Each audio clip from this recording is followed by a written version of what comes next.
알면 몰라도 그만 그래도 알면 더 좋은 잡다한 소식을 들어보는 우리 동네 잡학과 시작하겠습니다. 신유아님 반갑습니다. 자, 오늘 잡학 박사님들과 함께 재밌는 대화를 나눠보도록 할 텐데요. 오늘 두 분을 모셨습니다. 먼저 국립목포대학교 법경찰학부의 법학전공 남정환 교수님 모셨습니다. 환영합니다. 안녕하세요.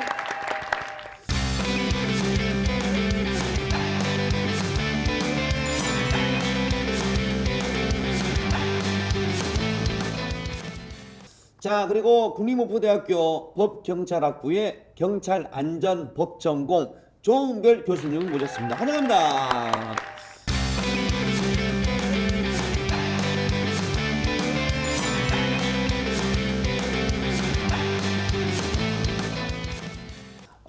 두 분을 모셨는데 먼저 우리 남정 교수님 제 방송을 좀 보셨나요? 네, 좀 봤습니다.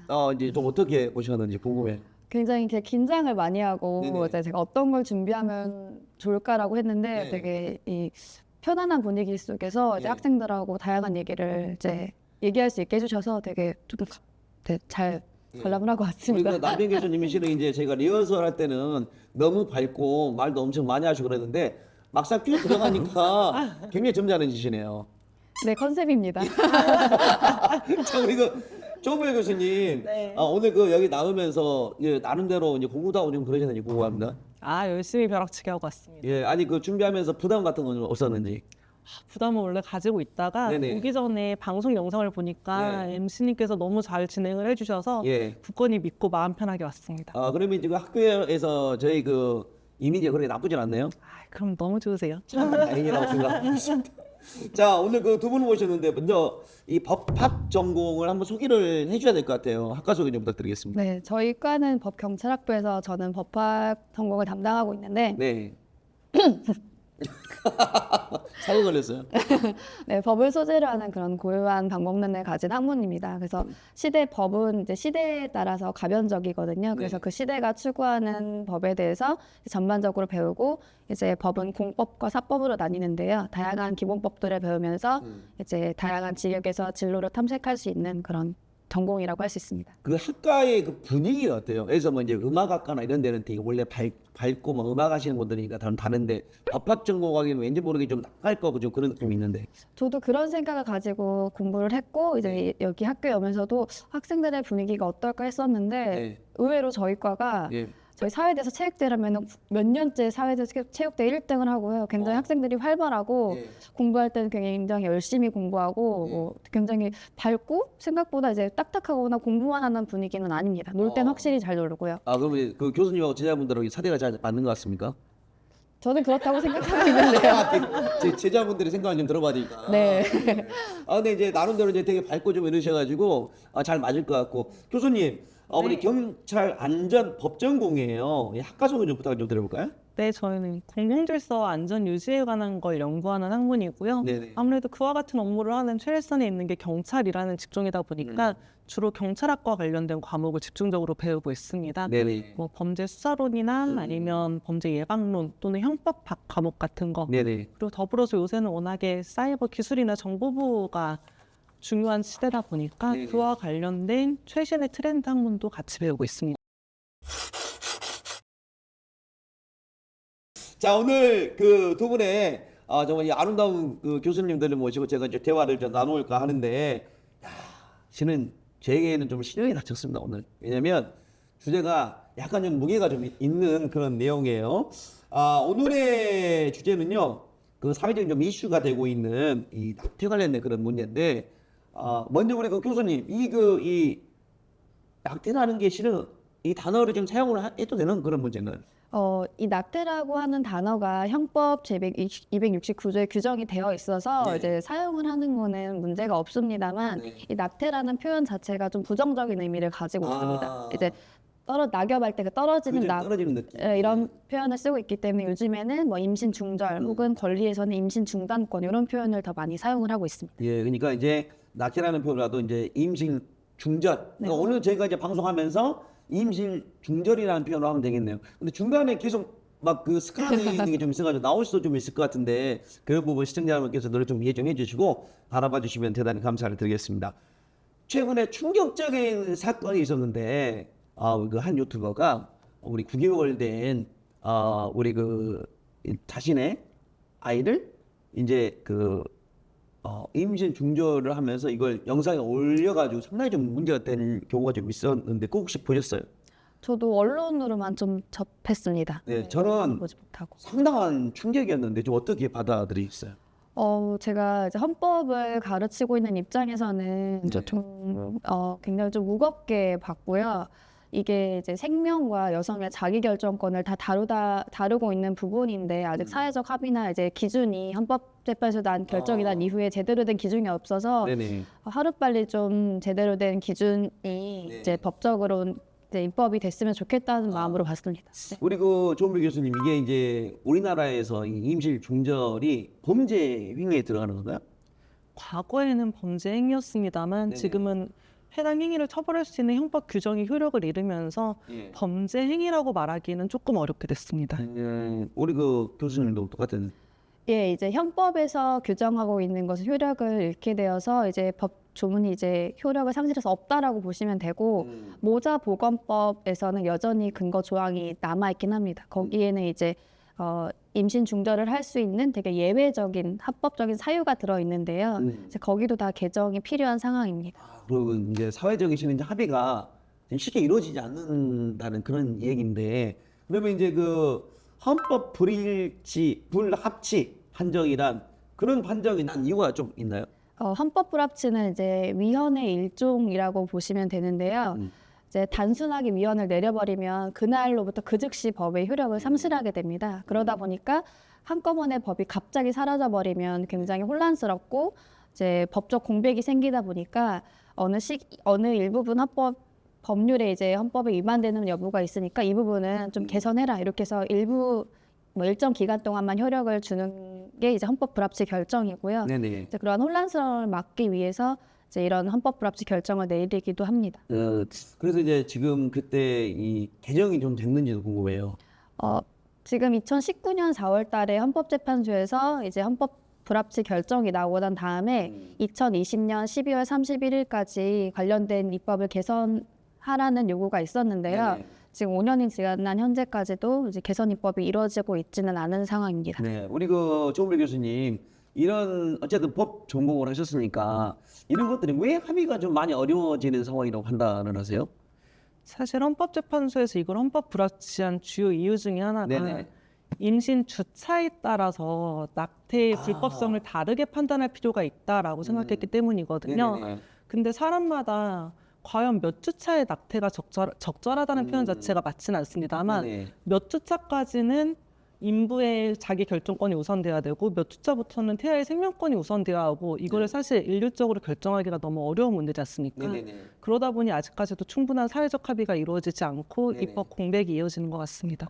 실은 이제 조금 전에 이야기하셨던 것처럼 실은 이제 임신 중절을 허용하는 그런 상황이 있을 수가 있는데 실은 그런 부분들이 무슨 성폭행 관련돼서 이런 내용도 좀 있을 수가 있고 있다고 잠깐 이야기 들었거든요.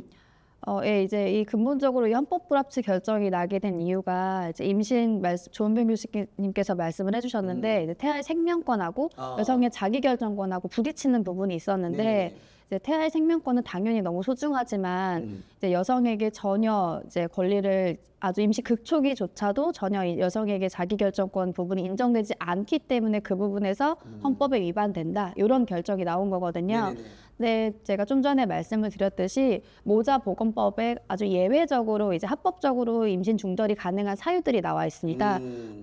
좀 전에 MC 선생님께서 언급을 해주셨듯이 성폭행에 의한 성범죄로 인한 임신이라든지 아니면 우생학적으로 산모하고 태아에게 굉장히 이제 위험한 상황이라든지 이렇게 예외적으로 이제 합법적으로 임신 중절을 할 수 있는 사유가 있지만 그게 너무 예외적이어서 일반적으로 이제 적용이 되기가 너무 어렵고 이제 헌법재판소에서는 여러 가지 사회 경제적인 사유가 있을 거 아니에요. 네네네. 대학생, 그러니까 우리 열심히 활동을 해야 되는 대학생들이라든지 10대라든지 아니면은 이미 우리 집에는 아이가 굉장히 많아서 더 이상 아이를 키울 만한 상황이 아닌 여러 가지 사회적인 이유가 있는데 네네. 이런 것들이 전혀 고려되지 않고 일률적으로 모든 이제 임신 중절을 금지하는 부분에 대해서 이제 다시 판단을 해라라고 하는 결정이 내린 것입니다. 네, 그러면 이제 제가 이야기를 들어보니까 그나마 이제 그 나름대로의 우리가 이제 윤리적인 뭐 이제 그런 것들을 이제 다 가지고 있는 상황이 될 텐데 정말 이 법이 없다고 하면 이게 진짜 무법이 될 수도 있겠다는 좀 생각이 들기도 하는데 좀 어떻게 생각하시는지? 지금 그래서 굉장히 혼란스러운 상황이 이어지고 있고 예를 들면 지금 현재 병원에 가서 저는 임신 중절을 원합니다라고 하면은 해줍니다. 왜냐하면은 처벌할 근거가 없기 때문인 거죠. 없으니까. 예. 하지만 좀 전에도 계속 저희가 언급을 했듯이 어느 기간까지 해줘야 될 것인지, 그리고 비용을 얼마나 받아야 될 것인지, 그리고 보험 적용은 될 것인지, 그리고 이제 예를 들면 의사들은 진료를 거부할 수가 없거든요. 근데 나의 개인적인 진료를 신념에 거부할 수가 없는 네, 거예요. 네, 의사님들은. 네. 이제 우리 병원에 내가 너무 나의 개인적인 신념으로 이제 상과가 좋아서 이제 이 병원에 일을 하는데 제 개인의 신념과 어긋나는 행위를 해야 될 수도 있잖아요. 그러니까 이런 것들에 대해서 전혀 합의가 안 된 상황이기 때문에 굉장히 말씀하신 것처럼 이제 혼란스러운 상황이 지속되고 있는 상황입니다. 그럼 예를 들어서 이제 이제 거부권이 없다 그랬잖아요. 근데 나름대로 나는 이건 안 돼라고 했을 때는 거부할 수 없는 거예요? 근데 현재는 거부할 수 없고 진료 거부권이 없고요. 네네네. 그래서 이제 이런 것들 때문에 되게 사회적으로 이제 합의가 필요한 부분이 많은데 이런 것들 가지고 논의가 되고 있는 것들이 뭐 예를 들면 병원에 그래서 지정을 하자 뭐 이런 논의도 나오고 있습니다만 이제 결론은 나오지 않아서 여러 이제 이해관계가 있는 여러 집단에서 다 합의가 필요하고 신중하게 접근을 해야 되는 문제입니다. 그렇군요. 그래서 실은 오늘 제가 이제 두 분의 교수님 모습을 놓고도 제가 작가분하고 그랬어요. 오늘 주제가 우리 임신 중절인데 다른 얘기도 좀 많지 않냐 그런 이야기를 했다가 결국에는 이제 왜냐하면 우리가 이 법을 공부하신 분들이기 때문에 이런 것들도 나름대로 정보가 돼야 된다는 그런 생각으로 이제 제가 이제 말을 하게 되는데 조은별 교수님 그렇다고 하면 예를 들어서 이게 사건화가 됐을 때 수사 과정도 어떻게 좀 해결이 잘 되는 편인가요? 어때요?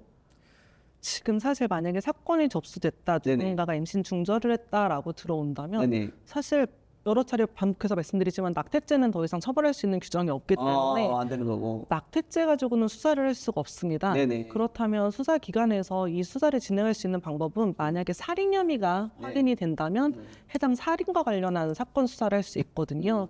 그런데 아까 처음에 말씀하셨던 그 9개월 된 아기 네네네. 임신 중절했던 그 사건에 있어서도 사실 사산 여부를 입증한다는 게 굉장히 어렵습니다. 네네네. 현재 그 부분에 있어서 실질적으로 입증에 곤란을 겪어서 계속 사건이 지지부진하다고 알고 있고요. 네네. 그러다 보니 그런 부분에 수사기관으로서는 큰 입증 부담을 갖고 있는 상황입니다. 예, 야 어떻게 본다면 이게 그 법 개정이 좀 어떻게 보면 이제 빨리 이루어져야 되는 그런 상황인데 이루어지지 못하는 이유 중에 하나는 우리 그 조금 전에 이야기하셨던 것처럼 이 이제 사회적인 이제 합의가 겨울엔 잘 돼야 되는데 이 쉽지 않은 것 같고 또 이제 개인차도 다 있을 거 아니에요.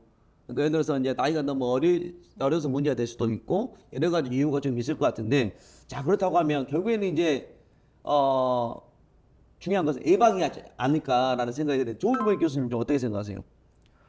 너무 좋은 포인트를 지적해 주셨는데요.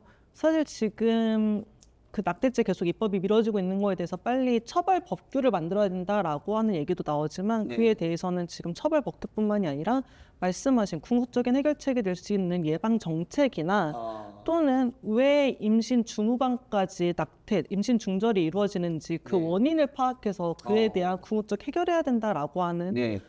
뭐 비판도 많이 나오고 있는 상황입니다. 사실 생각해 보면은 외국 같은 경우에는 네네.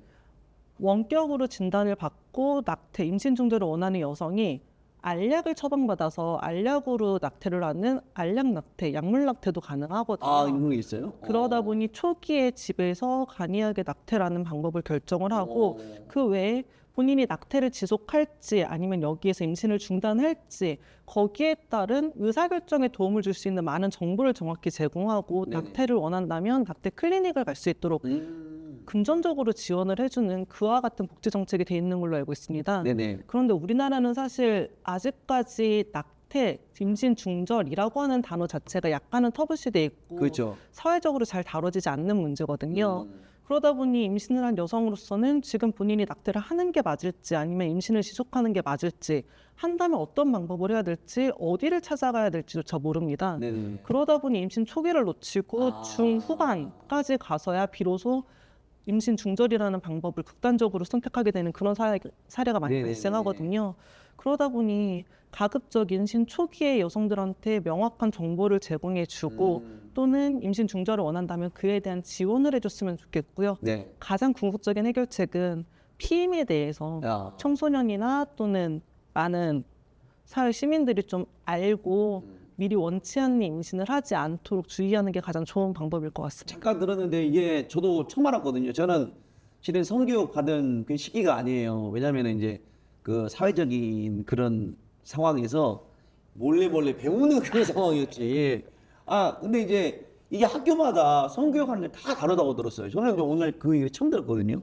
예. 사실 제가 나온 고등학교 같은 경우에는 약간은 조금 더 성교육에 대해서 진취적인 선생님이 계셨어서 성교육 시간에 프랑스에서 직접 갖고 온 프랑스 고등학생을 대상으로 하는 성교육 비디오를 보여주셨어요. 예. 그럼 그 비디오에 보면은 물론 직접 사람은 아니었습니다만 예. 애니메이션으로 직접 생활을 하는 그 모습을 보여주고 네네. 매 단계마다 이건 지금 어떠한 단계고 이 상태에서는 어떤 걸 주의해야 되고 지금 이건 뭐고 이런 걸 하나하나 설명해 주셨거든요. 네네네.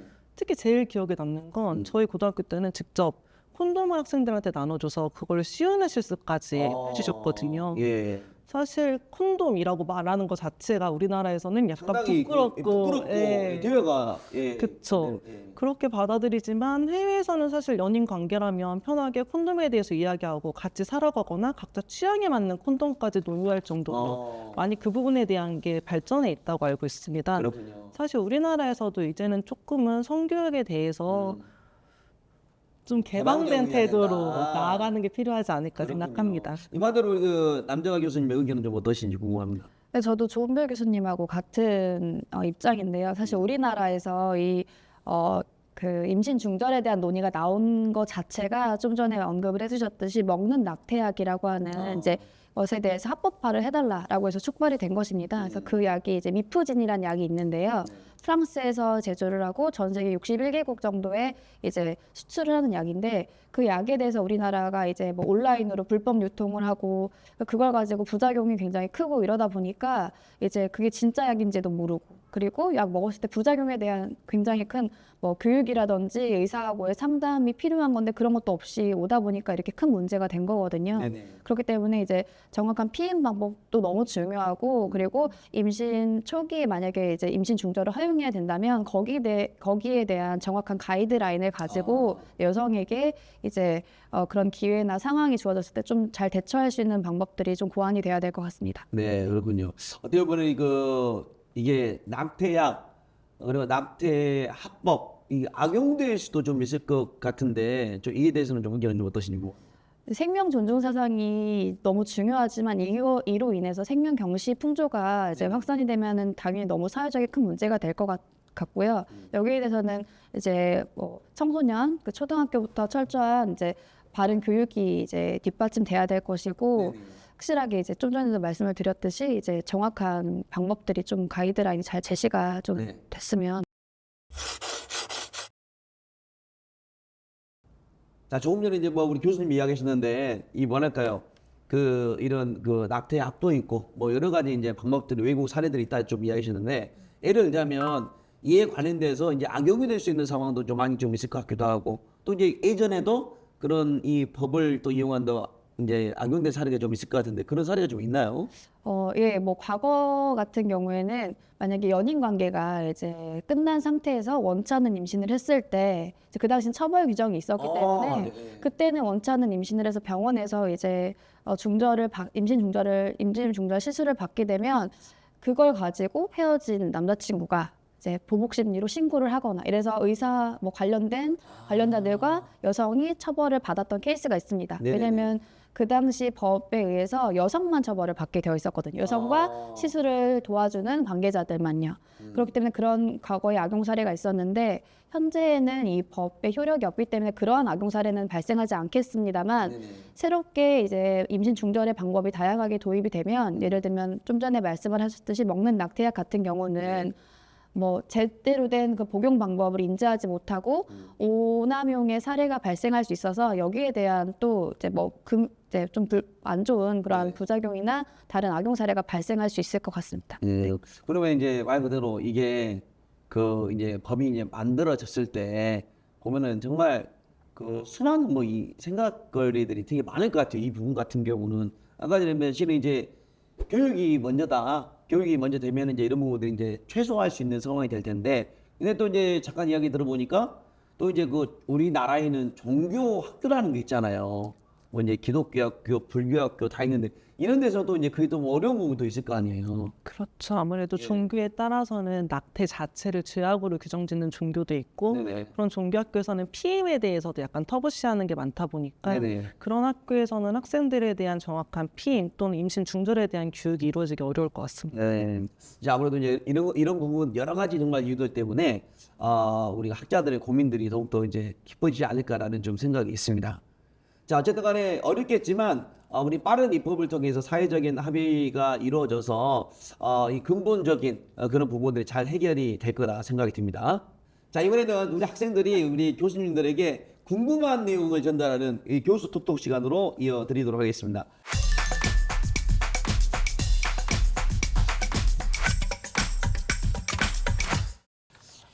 먼저 우리 그 교수님, 남녀 교수님, 실은 이제 그 학과를 나왔을 경우에 이 법학 전공을 했을 경우에 그 이 뭐랄까요, 이제 특채, 뭐 가산점, 뭐 이런 것들이 좀 있나요? 네, 저희가 법경찰학부에서는 공공안전, 법공공안전과 경찰로 이제 구분을 해서 이제 학습을 할 수가 있는데요. 저희는 졸업을 했을 때 이제 법학사를 주고 있습니다. 그래서 이제 이걸 가지고 다양한 진로에 이제 적용이 될 수가 있고 공무원 시험을 보게 된다고 하면 법학 과목을 이수했기 때문에 유리한 점이 있고요. 그리고 법학사를 가진 학생들이 이제 뭐 경찰 공채에 또 지원할 수 있는 분야도 있어서 다양하게 유리한 점들이 있습니다. 네, 우리 그 조은미 교수님 생각은요? 저희 경찰안전법 전공 같은 경우에는 사실 대부분의 학생들이 경찰 공무원을 지망하는 경우가 많은데요. 아까 남정아 교수님 말씀해 주셨다시피 경찰 공무원은 입직 경로가 되게 다양한데 말씀하신 법학 특채 쪽도 있고요. 네. 또는 경찰 행정학 쪽을 전공한 학생들을 대상으로 한 경찰 특채도 있습니다. 네. 아무래도 경찰 안전법 전공을 이수하면 해당 분야 특채 입직 경로에 지원할 수 있기 때문에 네. 조금은 유리한 측면이 있고요. 더 나아가서 목포대 같은 경우에는 단순한 경찰 행정법 전공이 아닌 경찰 행정학 전공이 아닌 경찰 안전법 전공으로 하기 때문에 네네. 경찰 전공과 법학사 그 전공을 두 개를 같이 갖고 할 수 있거든요. 네네. 그래서 경찰 공무원뿐만 아니라 법학 전공자가 지원할 수 있는 다양한 진로에도 동시에 지원할 수 있기 때문에 그런 측면에서 조금 더 다른 대학에 비해서 유리한 측면이 있습니다. 그러면 이제 그 취직을 했을 때 네. 이런 거 이제 뭐 경찰 쪽도 가능하고 또 이제 어디로 갈 수 있는 거예요? 법학 전공을 한 학생들이 갈 수 있는 진로라면 어디든 다 갈 수 있는 거죠. 저 구체적으로 좀 이야기해 주세요. 저 궁금 왜냐하면 저는 이제 법학이 되면 이제 법원 내지는 뭐 또 이제 경찰 뭐 이런 쪽 법무사 뭐 이런 게 좀 생각할 것 같은데 이거 말고도 또 많이 있습니까? 뭐 그 부분에 대해서는 제가 조금 더 첨언을 네. 드리면 법이라고 생각하면은 딱 직역이 제한되어 있을 거라고 생각을 하시는데 네네네. 말 그대로 이제 말씀하신 것처럼 전문 직역, 뭐 로스쿨 가서 법조인이 될 수도 있고요. 그리고 관련된 자격증을 취득해서 말씀하신 것처럼 뭐 노무사, 뭐 아니면은 네, 뭐 법무사 이렇게 다양한 전문 자격증을 취득할 수가 있고 공무원 시험에 법학이 다 이제 필수 과목이 많기 때문에 각종 공무원 시험에도 다 적용이 될 수 있고 네. 그리고 이제 기업체에서도 법무팀 같은 게 있으니까 네네. 다 또 취업을 할 수 있고 금융에서도 가고 뭐 되게 다양한 공공기관이라든지 다양한 곳에 취업이 가능합니다. 그렇군요. 그 제가 기업을 운영하는데 그 또 이제 법을 또 공부하면 그 기업의 법을 또 만들 수가 있잖아요. 일본 9시까지 출근한다. 점심은 무조건 11시고 회사는 그런 것들도 좀 도움이 몇조 매당 이게 노동자와 대화를 할 때 그런 것들이 만들 때 도움이 될까요? 뭐 내부 규율을 이제 제정하는 데 있어서 네네. 이제 법학을 전공하게 되면 충분한 가이드라인은 제공할 수 있을 것 같습니다. 도움이 된다는 게. 자, 우리 많은 학생들이 대화를 이제 질문이 좀 올려졌는데 이번 질문은요. 딥페이크 이 성범죄 관련돼서 이 대응책이 좀 시급하다고 글을 좀 올려주셨거든요. 근데 이제 그 가해자에 대한 이 처벌과 범죄 예방을 위해서 어떤 노력이 좀 필요하고 저는 생각을 하는지 우리 남정아 교수님 의견 전해 듣도록 하겠습니다. 네, 요즘에 말씀하신 부분이 이제 사회적으로 굉장히 큰 문제가 되고 있습니다. 근데 해당 행위들은 뭐 인격권이라든지 개인의 개인정보 자기결정권에 대해 굉장히 심각한 침해가 일어날 수 있고 그 피해가 굉장히 크기 때문에 여기에 대해서 좀 경각심을 가지고 이제 국가 전반에서 예방 차원의 교육이 이제 우선이 되어야 된다고 생각합니다. 그리고 이 행위에 대해서 아직 구체적인 이제 뭐 법에 제정이 되고 있는 상태인데 좀 더 구체화시켜서 이제 그러한 유포물을 만드는 것, 그 다음에 유포하는 것, 그 단순 소지 이런 것들을 좀 더 구체화시켜가지고 이제 처벌 규정을 강화하면서 이제 사회적으로 이제 굉장히 큰 문제라고 하는 그런 심각성을 인지하면서 교육과 이제 처벌 강화 규정이 다 동시에 이루어져야 된다고 생각합니다. 자, 오늘 두 분의 교수님을 모시고 저희가 심도 있는 좀 대화를 나눠봤습니다. 이렇게 좀 오픈된 공간이잖아요. 실은 이제 밖에 보면 이제 그 오픈스 보면 이제 밖에서 이제 잠깐 이렇게 누구신가 이렇게 쳐다보고 가시는 분도 계시고 그러는데 오늘 촬영 같이 해보셨는데 좀 어떠셨어요? 어제 좀 긴장을 하고 왔는데 그래서 좀 편안한 분위기에서 얘기할 수 있어서 좋았고 특히나 좀 사회적으로 다루기 좀 예민할 수 있는 부분에 대해서 이렇게 공개된 장소에서 같이 얘기할 수 있어서 너무 좋은 기회였다라고 생각을 하고요. 네네. 제가 준비한 거를 많이 얘기는 못했지만 그래도 네네. 너무 좋은 학생들하고 너무 좋은 추억이 될 것 같습니다. 이제 우리 그 나오셨으니까 그 제자분들한테 한 말씀 하셔도 괜찮을 것 같아요. 목포대학교 어디다 보고 말해야 되죠? 오늘 카메라 여기 보고 우리 교수님 뭐갈 수는 없잖아요. 네, 우리 목포대학교 법경찰학부 학생들 너무 뭐 매사 공부도 열심히 하고 놀 때 확실히 놀고 운동도 너무 열심히 하고 각자의 영역에서 최선을 다하는 모습이 너무나 대견하고 네, 제가 이제 평소에는 잘 표현을 못하지만 마음 깊이 학생들 많이 애정하고 아낀다는 거 알아줬으면 좋겠습니다. 야, 전달 잘하시네요. 예, 여기 이거 아니네요. 요즘 왜 그래요? 이렇게도 있다던데. 자, 우리 그 교수님, 네. 그 같이 해보셨는데 좀 소감 한마디 부탁드리겠습니다. 사실 제가 울렁증이 있어서 와서 잘할 수 있을까 걱정 많이 하고 왔는데 너무 편안하게 잘 이끌어 주셔서 좋은 얘기 많이 할 수 있어서 너무 좋았습니다. 감사합니다. 네. 우리 교수님도 이제 이대로 끝내기 좀 아쉬우면 누군가에게 전달하고 싶은 메시지 있을까요? 제자분들한테 좀 애매하면은 우리 부모님들한테도 상관없고 어머, 아니면 이제 임용을 도와주시는 우리 선생님한테도 상관없고 어머, 많은 감사하신 분들 저 TV 나왔어요. 네. 감사합니다. 예. 자, 우리 그 조별 교수님하고 우리 남자 교수님께서 저녁에 나오셔가지고 참으로 흥미있는 이야기를 여러분께 전달해 드렸던 것 같습니다. 알아도 그만 몰라도 그만 그래도 알면 더 좋은 잡다한 소식을 전달해 드리는 우리 동네 잡학과 저희는 다음 이 시간에 좀 더 유익한 정보로 인사를 드리도록 하겠습니다. 여러분 고맙습니다. 안녕히 계십시오.